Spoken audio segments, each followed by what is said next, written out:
पीले दांत वाली बहू। रंजना कभी ब्रश नहीं करती थी। उसे कितनी बार उसके माँ बाप ने डांटा, लेकिन उसका कोई असर उस पर होता ही नहीं था, जिस कारण से उसके दांत पीले पीले हो जाते हैं। शादी के बाद। अरे बहू, वैसे तो तुझ में कोई कमी नहीं है, पर तेरे दांत इतने पीले कैसे हैं बेटा? कैसे मतलब? कोई सर्जरी थोड़ी ना कराई है। वो तो क्या नाम, मैं ब्रश नहीं करती थी तो पीले हो गए। अब क्या करूं? आप कहें तो लाल करवा लूं या फिर काले? यार ये क्या है, क्यों माँ से लड़ रही हो? लड़ रही हूँ? अरे मैं लड़ रही हूँ या ये बोल रही है कि दांत पीले हैं, पीले। अरे तपस्या थोड़ी ना की है इन्हें पीले करने के लिए। बकायदा ब्रश नहीं किया है 20 साल तक, तब जाकर। छी, कैसी बात कर रही हो? ये उस वक्त तो पीले नहीं थे जब हम लोग तुम्हें देखने आए थे। अरे तब साफ करवा लिया होगा डेंटिस्ट के पास जाकर।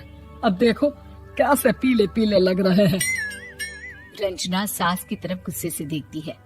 फिर शुरू हो गई पीले पीले पीले। अरे पीले तो तब भी थे जब मेरे हाथ का रसगुल्ला उड़ा उड़ा कर खा रही थी और बोल रही थी, लड़की नहीं गुणों का खजाना दे रहे भाई साहब। खैर, अब वो लोग करते भी तो क्या करते, पीले दांत वाली बहू पल्ले पड़ी थी तो झेलना तो था ही। एक दिन कीर्तन में रंजना गाना गा रही थी। अरे कमला बहन, माँ का द्वार है, यहाँ तो सब शुद्ध होकर आते हैं, फिर अपनी बहू को ब्रश भी नहीं करवाती तुम।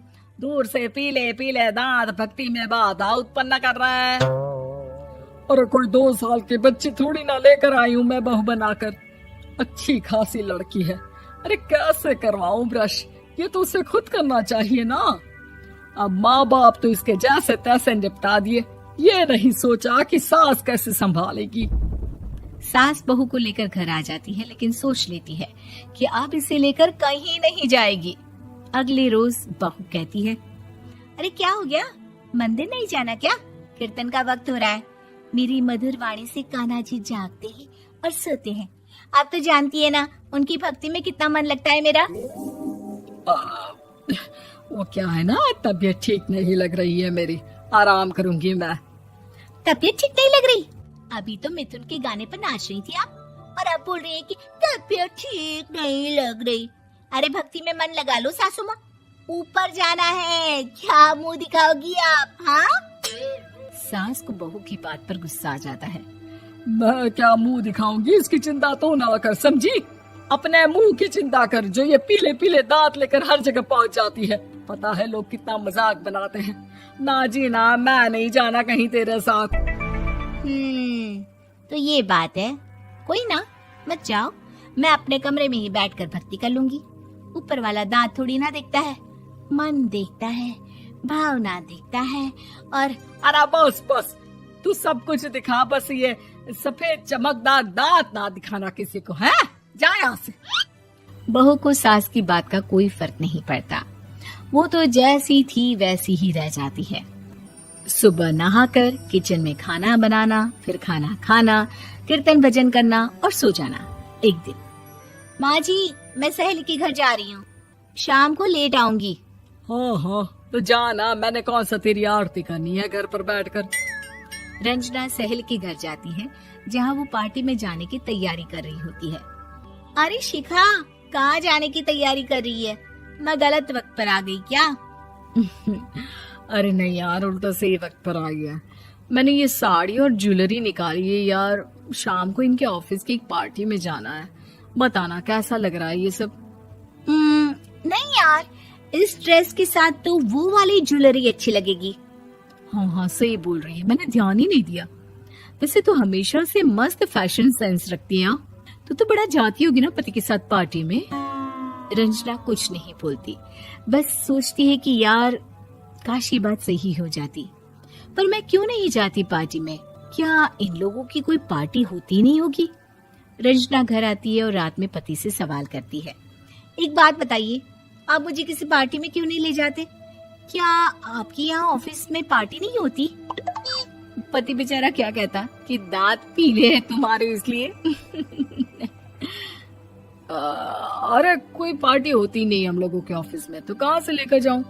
और मार्केट, मॉल, कहीं वीकेंड घूमना, कहीं तो। अरे यार सारे हफ्ते में एक छुट्टी मिलती है, तो सोचता हूँ कि आराम ही कर लूं। क्यों? रंजना मन मार के रह जाती है।